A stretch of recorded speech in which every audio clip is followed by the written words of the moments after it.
Am I blathering? No, not at all. We're going to be recording the new single, Overtime, tonight. So can you tell me a bit about it, please? Yeah, it was one of the first songs to be sort of finished as we were recording the album, because we recorded all the songs together. I mean, it started off as an idea of Mark's. It was really kind of the sort of chorus section and the verse section. And he played me a tape of it, and I kind of went away and I had an idea for a vocal melody.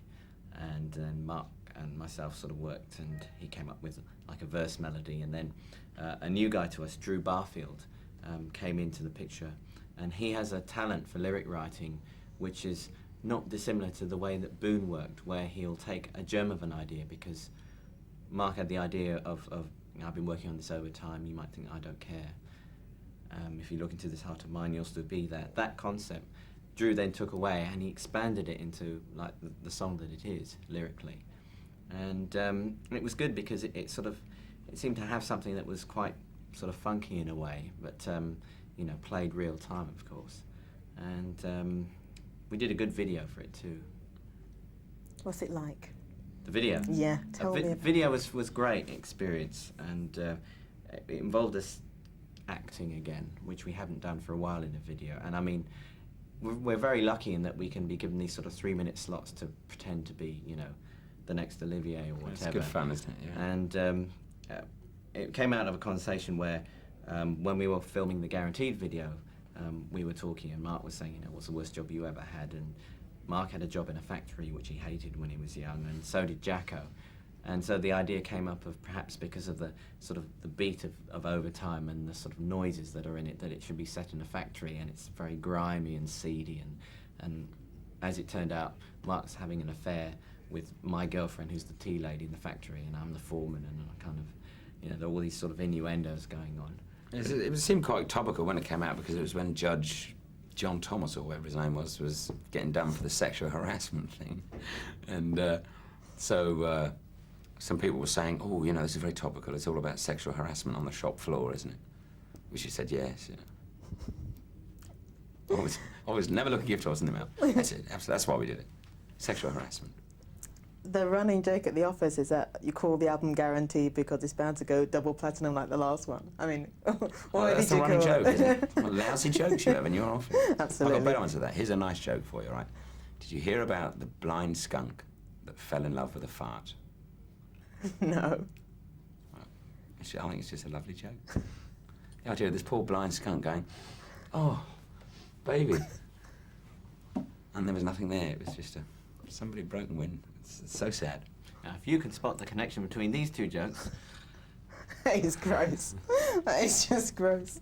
It's a lovely joke. They think it's sweet. Let's move on. They think it's sweet, ladies and gentlemen. Why did you call the album Guaranteed?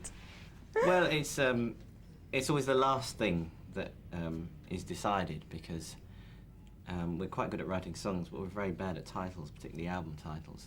And we've historically taken one of the song titles to be for the album. And sort of Guaranteed was in the offing, but we weren't really fixed on anything. And then we had the problem with Polydor, where they refused to release the album, and then we went through all the litigation, and finally, you know, it was agreed that we leave. We took the album with us, and RCA signed us. And well, what's the album called? Well, it seemed that after taking flack, and for someone at the old record company saying we don't want to release this because there isn't a guaranteed worldwide hit single on it, we thought it would be quite an ironic title to have, you know, to say, look, we've stood up for what we think is, you know, good about our music, and we're giving a sort of a guarantee of the quality of Level 42, if you like.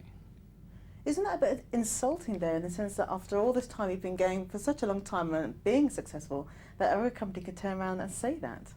Well, I mean, if you think of what Mark said earlier, where he said, you know, basically we were signed to Polydor because they heard about this sort of Brit jazz funk thing. They came and saw us, and they thought, well, you know, here's a band that seems as though they might have some talent that will rise above and beyond. I mean, I hope that's what they thought when they signed us, and that's certainly what happened, and we became very successful. And then suddenly to be told that, I'm sorry, but you know, you've got to change. You've got to do something that's like this, which isn't us at all.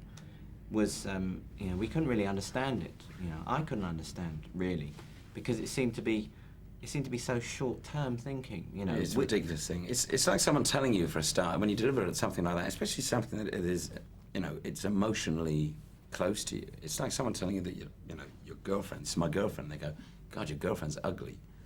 It's that kind of thing. You think, how dare you say this? You know, this is like, we think it's a wonderful album. We love the damn thing. Also, I think it's indicative of the time that that record companies, pretty much across the board, don't seem to be doing what they did when we sort of came into the business, which is the idea of long-term artist development. And the idea of thinking that you can go up like this and continue that sort of, I mean, where would it end with us then? In 5 years' time, we'd be selling like 800 million albums a time. You just can't keep on going like that. You're going to have like peaks and troughs. And if you think that, for example, the Lessons in Love took 7 years to write from the start of the band. It was 7 years later that we did something like Lessons in Love, which was pretty successful for us everywhere, probably our most successful single. Well, you can't expect just to keep having them out. You know, there's going to be a time period between we come up with the next one of those that it's going to be done on our terms. So it's very short-term thinking, as Mike said, to think that, you know, that, yeah, but because it wasn't there. If this isn't a huge success, then that's a permanent downturn in our career. Because there's the next one, you know, there's going to be the next album, and there'll be the album after that. You know, it's not, we're not saying that they're throwaway, they're not at all, but they're all a development, you know, and you can't always keep sort of charging along in overdrive. You know, you have to be able to step back and, you know, and set yourself up for the next thing, and it'll come when it's ready. But you don't think that's a fault then with major label record companies, that they now don't have, I suppose, either the time or the inclination to nurture things anymore, to sit there and be prepared to wait for, you know, for good songs? They just want to see. Yeah, I think it is a fault. That's what I was saying. I think it's across the board. They don't seem to have long-term artist development in mind these days because they're caught up in this, particularly in the UK, this incredibly fast turnaround, like 3 weeks life of a single, unless you can get it into the top 5. In which case, then the chances are it'll be there for 15 weeks or something. And I'm not sort of taking a knock at the Bryan Adams thing. I think it was great. I think that in itself sort of showed that, hey, here's a song that we know is a song. It's not a 4-bar groove that with a rapping thing on it, or it's not a cover version. It's a brand new song, and perhaps were people that desperate to hear it that they've kept it at #1 for 15 weeks? Well, they must have been. I mean, it's sending out a signal to the record companies, as opposed to this very fast turnaround of, my goodness, let's stick out another one of this, another one of that, and throw all this shit against the wall and see what sticks, you know. Because that's what they're doing at the moment. And it's like, it didn't work, fine, never mind, we'll never see them again anyway. He was only miming anyway, sort of thing. It was some Herbert sat in his bedroom that recorded it, really. It's not the way that the music business will go. But it's nothing to get down about, you know. We must keep upbeat and a bit positive about this, because if you know, rock and roll is 35 years old or whatever it is, well, that's not a long time. It's not a long time for any business to be running. And we've seen the pendulum swing so many times already. It'll swing round again, you know. It'll change. Is there a favourite single amongst all the ones you've released to date for each of you? Not for me, there isn't.